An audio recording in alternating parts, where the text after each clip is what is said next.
வணக்கங்க. நாங்க பெரம்பலூர் மாவட்டம், குன்னம் வட்டம், சின்னமலை கிராமத்துல வசிக்கிறோம். நாங்க விவசாயம் பண்றவங்க தான். ரொம்ப நாளா எங்களுக்கு ரோட்டுக்கு போய் பிள்ளைங்க ஸ்கூல் போறதுக்கோ, காலேஜ் போறதுக்கோ, ஒரு ஆஸ்பத்திரிக்கு போறதுக்கோ ரொம்ப தூரம் நடந்து போய் தான் நாங்க பண்ணிட்டு இருந்தோம். எங்களுக்கு இப்ப இந்த ஃப்ரீ பஸ் விட்டுருக்கிறது எல்லாத்துக்கும் ரொம்ப மகிழ்ச்சியா இருக்கு. ரொம்ப சந்தோஷமா இருக்கு. இனிமே நாங்க நடந்து போகணும் அப்படிங்கிறது தேவையில்ல. மகளிருக்காக விட்டுறது எங்களுக்கு இன்னும் கொஞ்சம் பெரும் மகிழ்ச்சியா இருக்கு சார். மகளிருக்காக நிறைய சலுகை செய்றீங்க. அதுவும் எங்களுக்கு ரொம்ப சந்தோஷமா இருக்கு. மாதம் மாதம் தர ஊக்கத்தொகையும் ரொம்ப சந்தோஷமா இருக்கு. அதே மாதிரி கவர்மெண்ட் பஸ் நிறைய நலத்திட்டங்கள் கொடுக்குறாங்க. குழந்தைங்களுக்காக 6வதுல இருந்து 12வது வரையும் படிக்கிற கவர்மெண்ட் ஸ்கூல் பிள்ளைங்களுக்கும் நிறைய நலத்திட்டங்கள் கொடுக்குறாங்க. அது இல்லாம இப்ப பாத்தீங்கன்னா காலை உணவு திட்டம்னு சொல்லி ஆரம்பிச்சிருக்காங்க. அது ரொம்ப சிறப்பா இருக்கு. எங்களுக்கு ரொம்ப பிடிச்சிருக்கு. காலேஜ் பிள்ளைங்களுக்கு மாசம் 1000 ரூபாய் தரது இன்னும் பிள்ளைங்களுக்கு சந்தோஷமா இருக்கு சார்.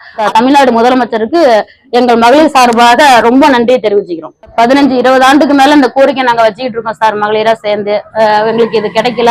இப்ப நம்ம தமிழ்நாடு முதலமைச்சர் மு க ஸ்டாலின் அவர்கள் வந்ததுக்கு அப்புறம், போக்குவரத்து துறை அமைச்சர் ஐயா அவர்கள் வந்ததுக்கு அப்புறம் இந்த திட்டம் நிறைவேறது எங்களுக்கு ரொம்ப பெரும் மகிழ்ச்சியா இருக்கு சார். ஐயாவுக்கு நான் நன்றி சொல்லிக்கிறேன். அனைத்து மகளிர் சார்பாகவும், எங்க சின்னமலை பெரியமலை கிராம சார்பாகவும் நான் ரொம்ப நன்றி சொல்லிக்கிறேன்.